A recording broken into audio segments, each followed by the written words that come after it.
All right, welcome everyone. Today we're talking about it is not too late. How to Mm. reinvent your life in midlife. And I just want you to hear that again. Mhm. It is not too late. For those of you who have felt that way and have felt like, well, you know what? I should have done this 10 years ago. I should have done it 15 years ago. In fact, I should have had a different major in college. What was I thinking? This episode is for you, and we have the perfect person on the show today, Mitch Matthews. He is a success coach, a speaker, and creator of the top 1% podcast, Dream, Think, Do. And we're going to talk a lot about that equation of dreaming, thinking, and actually doing it. And he helps high achieving leaders and entrepreneurs to dream big and to think better and to do more of what they were meant to do on the planet. And we know you have that story too. You have things that you're meant to do. And we're going to hopefully help you push past some of those barriers in your mind today. He's worked with organizations like Nike, NASA, Disney, and he's the creator of the Authority Bridge, a proven process that helps professionals turn their experience into a coaching and speaking business that they love. So, Mitch, welcome. My gosh, thank you so much. I just want you to come and introduce me anywhere I go, any room I walk into. It felt so good. So thank you. It's an honor to be here. I love what you guys are doing. Mitch, many of our listeners are in midlife and they feel like they've already had one career. How can they have another? So, how do you help someone see that they're not starting over?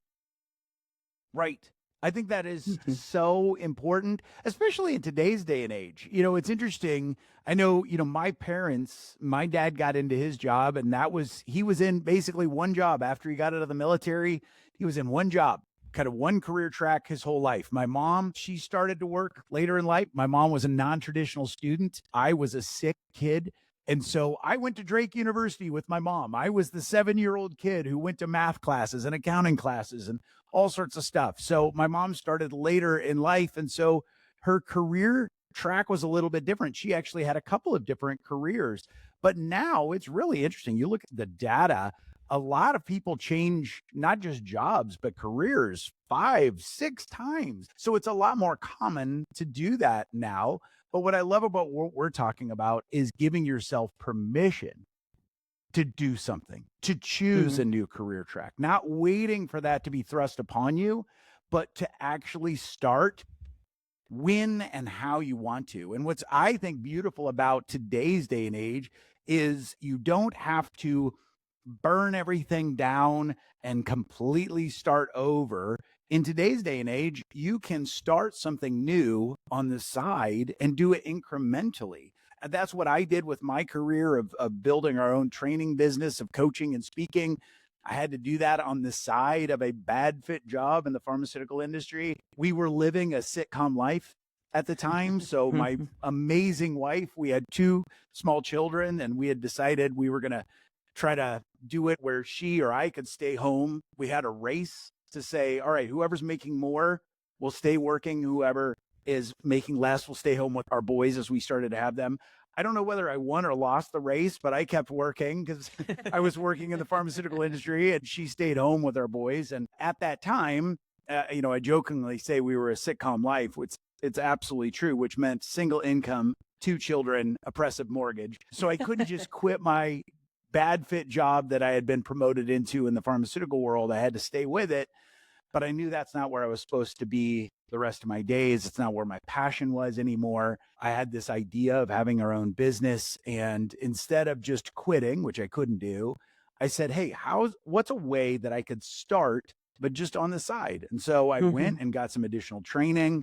I started to experiment with how it might work. My wife and I worked through a schedule where I worked on our side business on Tuesday nights and Saturday mornings. I thought I was going to have to work that way for 5 years or so, but through God's grace, a lot of hard work and some encouragement and specific guidance from a mentor, we were able to flip that. And I was working full time as a coach and a speaker in 5 months, which is incredible. And now I have the blessing of actually getting to help other coaches and speakers do that kind of thing.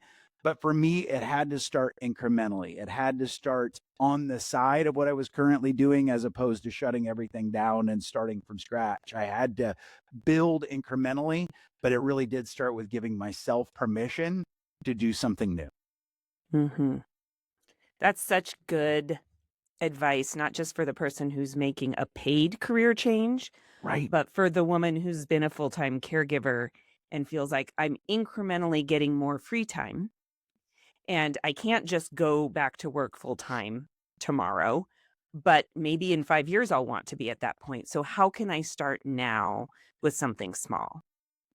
It's so true, right? And Mhm. what I love, and I know you guys talk about this all the time, is God wants us to live our best life, right? I think Mhm. he's the best and most amazing encourager. Jesus said, the enemy, the thief came to steal, to destroy, to distract, but I came so that you could have life and have it abundantly. And so I think, God's like, kiddo, I want you to live this amazing life, which doesn't always mean easy, but he wants us Mhm. to have this rich life. And you're exactly right. I think my wife was a stay-at-home mom for a number of years, started to realize as our boys went to school that she was going to have more free time. And but she felt like, well, I feel like I'm a little stale. She'd had a very successful career in corporate, but she took 7 years off from that. So she had all those doubts of who's going to hire me, what skills do I have? I've been Mm. cleaning up, for little boys and running, being traffic cop in a house and all of those things.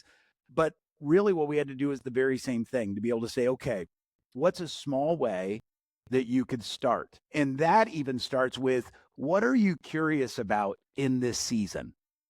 I think sometimes when we start to say, hey, I want to do something new, I need to do something new, sometimes there can be all of this pressure to know, what is that thing you're going to do for the next decade? What's that thing you're going to do for the rest of your life? It's like, Mhm. give yourself a break, give yourself permission to say, all right, what am I interested in this season? And that's what my wife started to do. She started to realize, well, I've gotten a lot more interested in the Bible, but she also had gotten a lot more interested in community and started to explore, all right, what does that look like? And she started to look at places where she could volunteer and places where she could plug in. And that for her started with helping out with our women's ministry at our church. It was an access point. It wasn't necessarily easy, but it was one of those places where she could start using her brilliance, start experimenting, start learning. And fast forward now, it's been 15 years, but now she's running two huge ministries at our church. And she does things that really no one else at our church could do because of those experiences. And she looks back on that time where she felt hidden and sometimes she felt dismissed, she felt discouraged, and she knows that some of the things that she learned during that season where she gave herself the permission to just start experimenting, to start learning, to start trying stuff, even though she didn't Mhm. know where it might lead. She looks back on that time as preparation time that's made her ready and able to do what she's doing today. Mhm. Absolutely. I mean, I say all the time. I was just speaking to a young 20 somethings the other day. They wanted Yeah. a little mini coaching session because they were, really stressed out about what they were going to do in their lives. And one of the quotes that I said to them, and I say it a lot, is it's easier to steer a ship in motion than a ship at port. And so get in motion, start getting experience, and see what happens. And that's what I hear you saying is Yeah. just let the next step, the next right step, be the next right step and build your Exactly. experience. And so, how, Mitch, do people build on that experience? And maybe they don't feel like an expert in something they want to be an expert in, but how do they take all of that experience they've had and capitalize on it?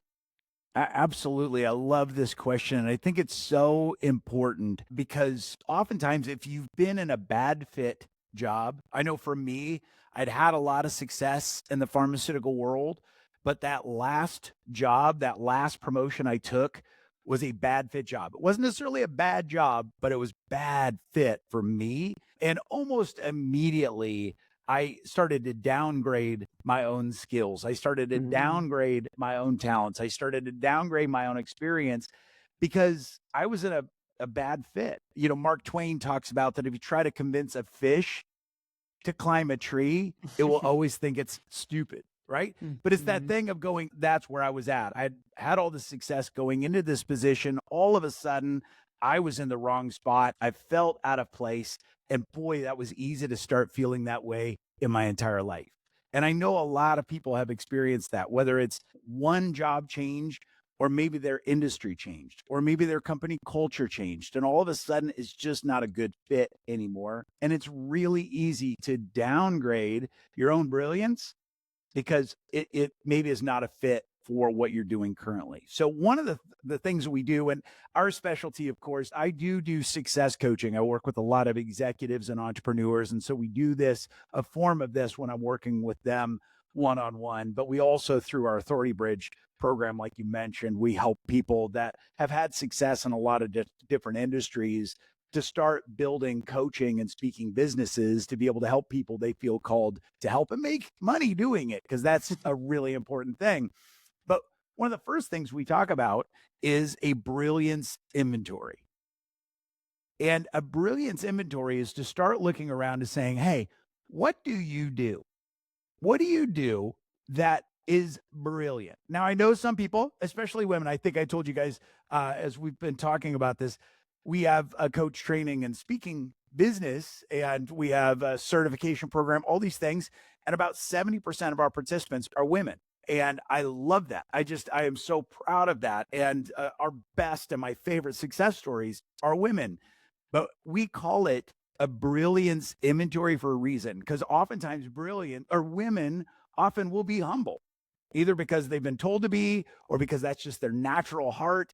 They're humble. So a lot of people will be quick to diminish or dismiss, I don't know how brilliant I am. It's like, no, you are brilliant, but you are a fish swimming in water.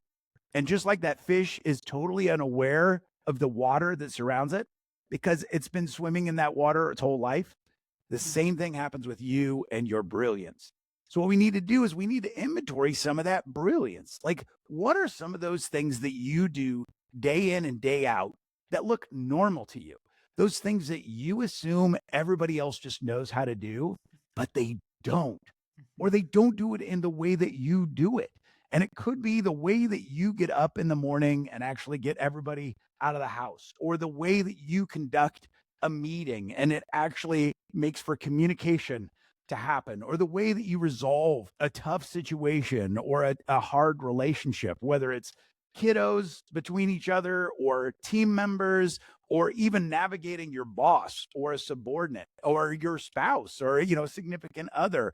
What are some of those things? So we always say, hey, I want you to collect 3 examples of your brilliance every day, big or small. And it could just be, how did you actually get ready for bed tonight? I know it might be easy to dismiss, but hey, if your head hit the pillow and you could even remotely smile, there's some brilliance in there. What did you do? And what's interesting about a brilliance inventory is you start to actually recognize there are things that you do that are unique.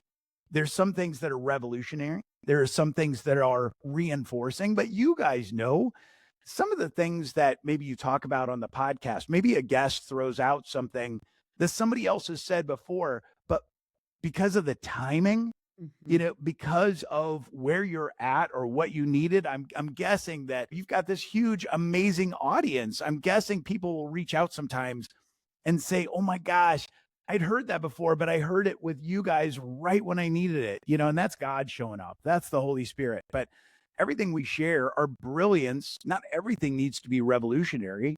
Sometimes it's just reinforcing of something that somebody needs. So we start with that brilliance inventory, big or small. What are 3 things you are doing each day or different days that just make your life work? And we do that for a month. And it's funny because when people start, sometimes they're resistant, or sometimes they're like, I don't have that much brilliance in my life. But when you start to train your brain to look for that, when you pray, say, hey, Lord, show me the systems that we've created together. Like keep the humility going. Like, Lord, what have we done together? What are we doing together that works? It is amazing. And after 30 days of that, whether people go and start their own business or they just have more confidence when they walk in a room, it's amazing what that does for someone. But it will, especially for somebody that maybe feels called to coaching or speaking.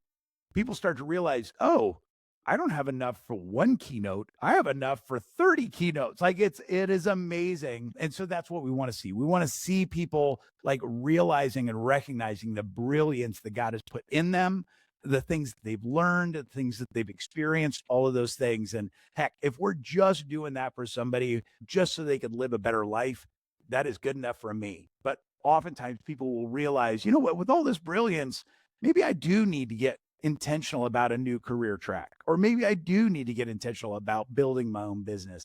And they're more excited and more confident to do so. So that's where it starts. I would imagine that themes start to emerge. If you're doing a 30-day inventory, you start to see, oh, I'm organizationally structured or not. It also probably highlights maybe some of the things that you're like, actually, I know a lot of people who are good at this and that is not me. I feel like sometimes that's easier for me to call out, but not in a negative way. It just helps me understand I should not be in positions where I'm asked to do this because it's going to be a battle.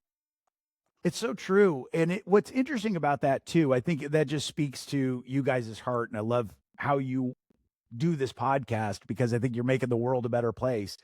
But that's exactly right. By doing this brilliance inventory, what's often interesting is people start to realize, oh, especially women, they start to realize like, I got a lot of brilliance in me. But what they do is they also, because their eye starts to get trained, they're looking for the systems, the patterns, those things. They start to look for it in their own lives, but they also start to see it in others. And they're like, it's so funny. We'll hear it all the time as they really start to train their eye on those things. They might call out, they're like, to their friend over coffee. They'll be like, do you realize that thing that you just did? That's part of your brilliance. That thing, like what you just did in our conversation to bring me encouragement, that's a part of your brilliance. And this brilliance spreads. And I love it. And I think, there's plenty of things in our world that are trying to distract us. And there are plenty of things in this world that are trying to discourage us. And when we start to recognize our own brilliance and the things that God is doing through us, it's a lot easier to start calling those things out in others. And everybody starts to get encouraged. So I think it's a beautiful thing when that happens. It reminds me, my coaching team, we wrote something called the Mindset Revolution. And within that, we talk about the RAS in the brain and how basically, which sits at your brainstem, and that when you start hunting for something, you will find it, which is why when we're looking for a red car, we see red cars. And so, but it's the same with people and it's the same with ourselves. When we start looking for things, we are going to find them, but we have to intentionally start looking. We have to name it and start moving. And then our brain's going to get on board. Our brain will actually help us, but we have to do that first. Yep. And so I love that you called that out and said that. And that's brilliant. Your brilliance inventory is brilliant. And I think my question is this. I think a lot of women, and men, they may start to see, okay, I've got these skills, but still there's a little bit of some limiting beliefs there of, 100%. well, who am I to do this? And how do you flip from that, who am I to do this, to, well, why not me do this?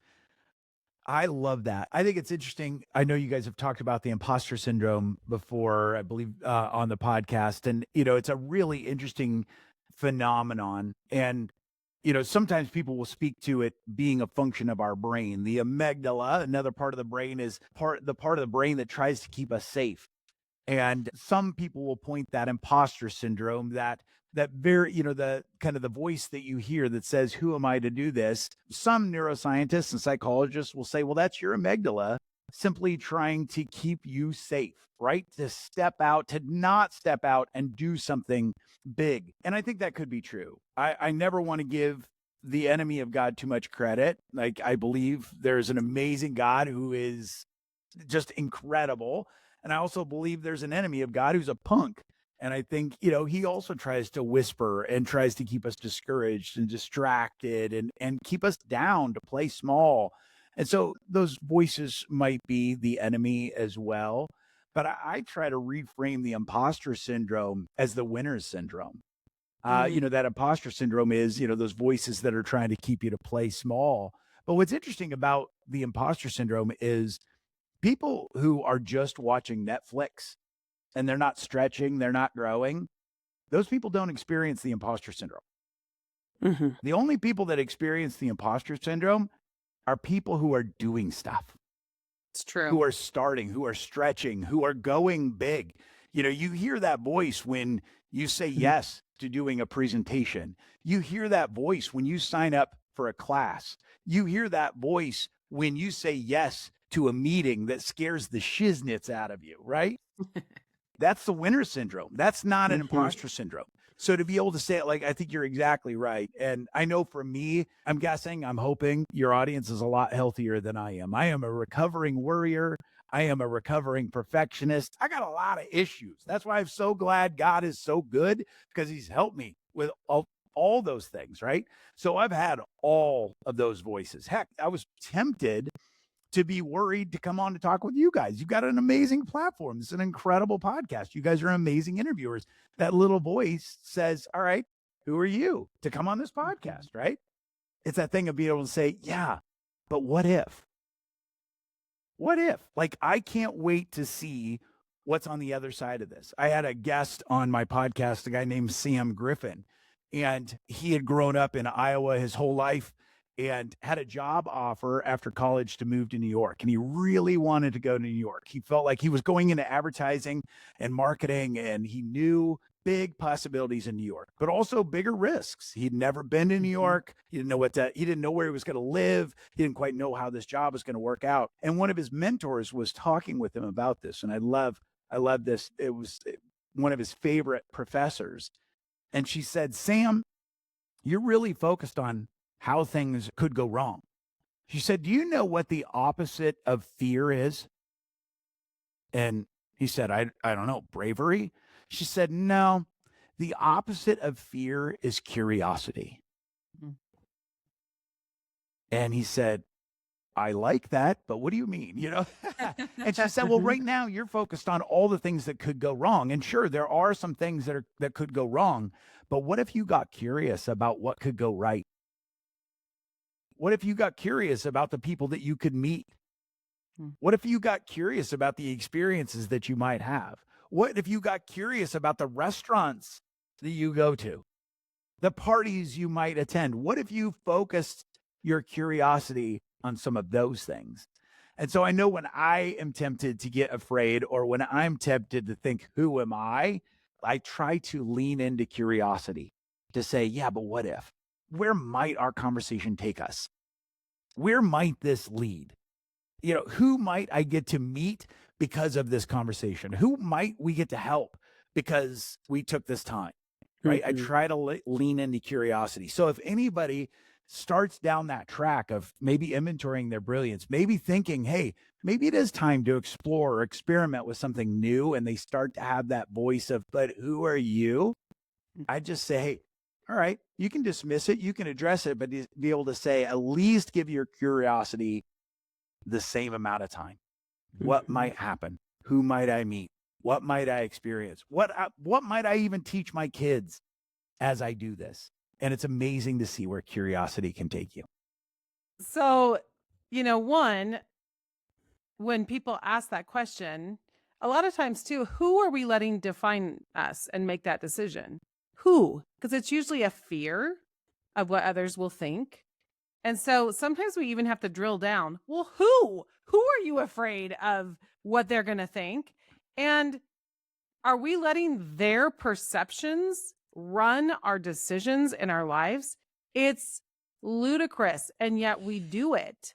When we really think about it, they don't even think about me. They may have one thought that's 30 seconds and it lasts like one moment, and we're letting that 30-second thought define what I do with my life. It's crazy, but yet we don't necessarily think of it in those terms. It also reminds me, Mitch, of, have you ever heard that story of a professor that all the students come in for a pop quiz, and the professor says, okay, get out a piece of paper. And on the piece of paper is a red dot. And everyone has to write on the paper just about the red dot. They all turn them in. Every single paper is about the red dot. And the professor looks at him and says, but what about all that white space?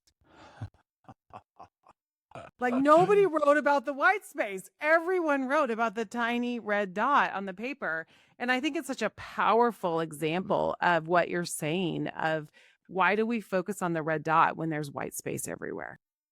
It's so true. And it's giving yourself permission to do something new. And a lot of people don't. A lot of people wait till someone else gives them that permission.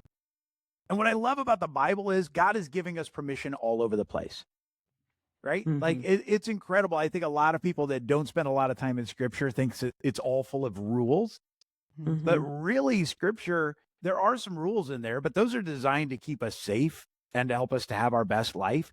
For the most part, it's like, it's a narrow gate, but once you're through that gate, infinite possibilities exist, but we have to give ourselves permission. We have to give ourselves permission to take that step, to do something different, to possibly disappoint someone. But I think you're exactly right. My grandma Matthews, who was one of my absolute favorite people, she came and lived with us for a season.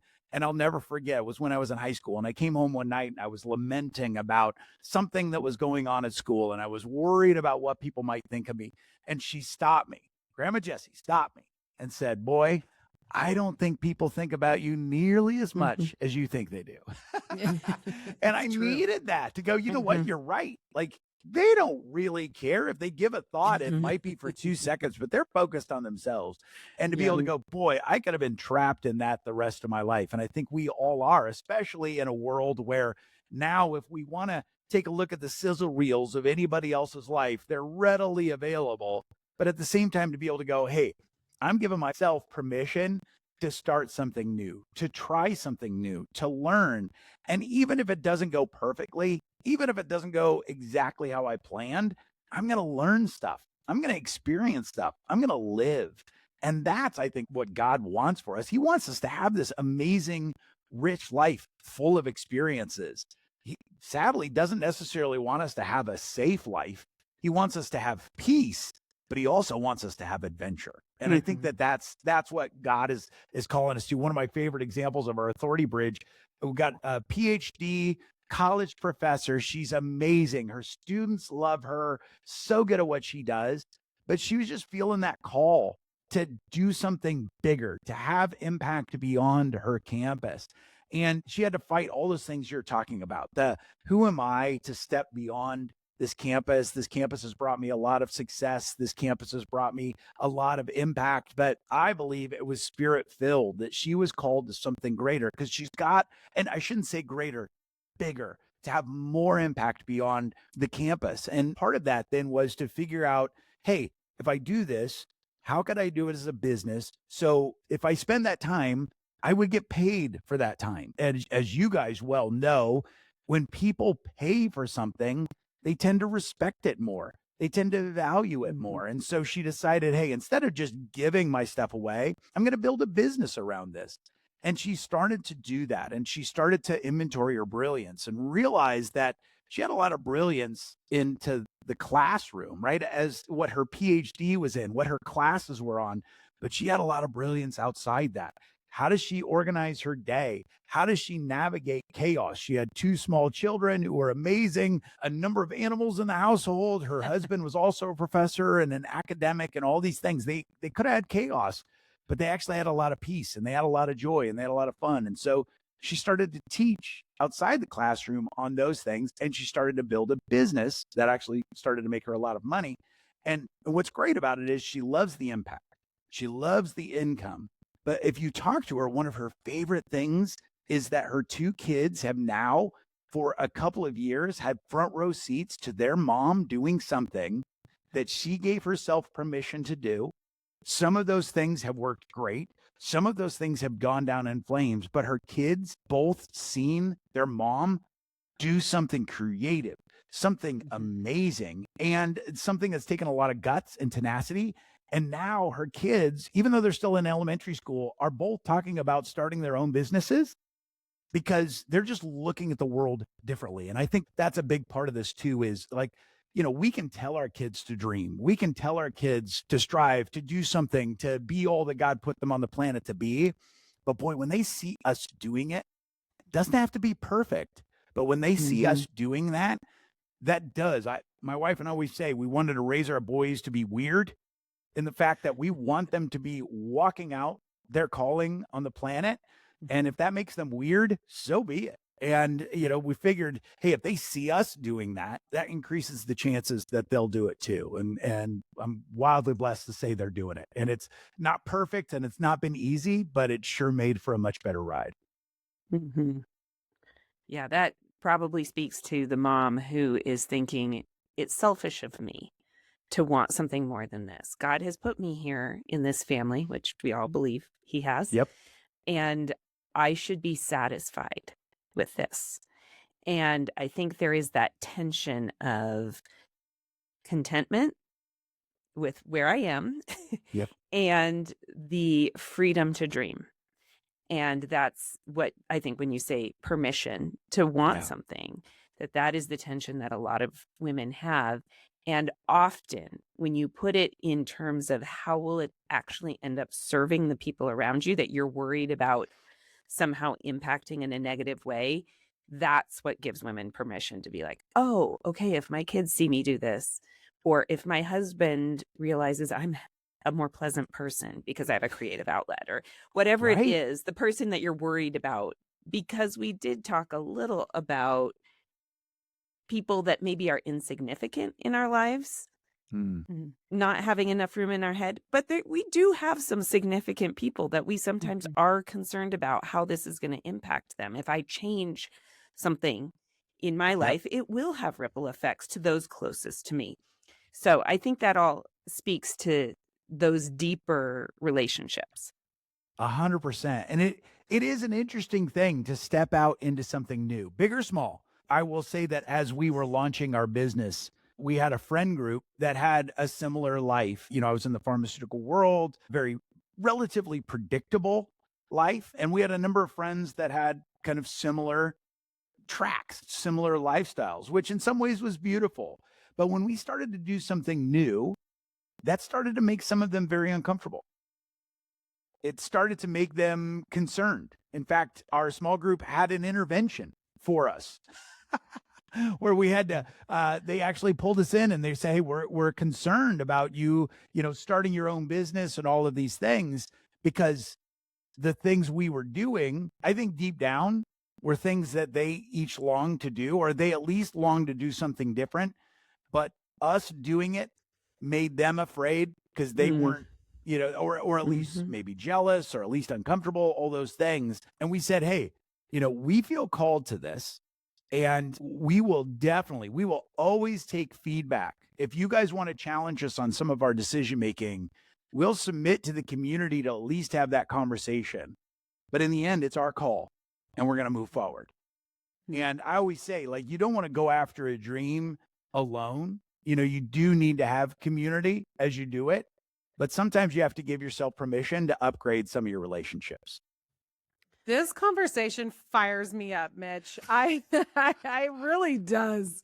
Because I love seeing people step into their next season. I think that's why, because that's what it lights a fire in me, because I do want to see people thriving in every season of their life. And there is a time, and we talk about that verse in Ecclesiastes all the time here, that there is a time and a season, and those seasons change. And so this is such an important conversation for people. So thank you. This is just part one. We are going to continue with part two next week. I know you're going to want to come back because Mitch is dropping gold. So we'll see you next week.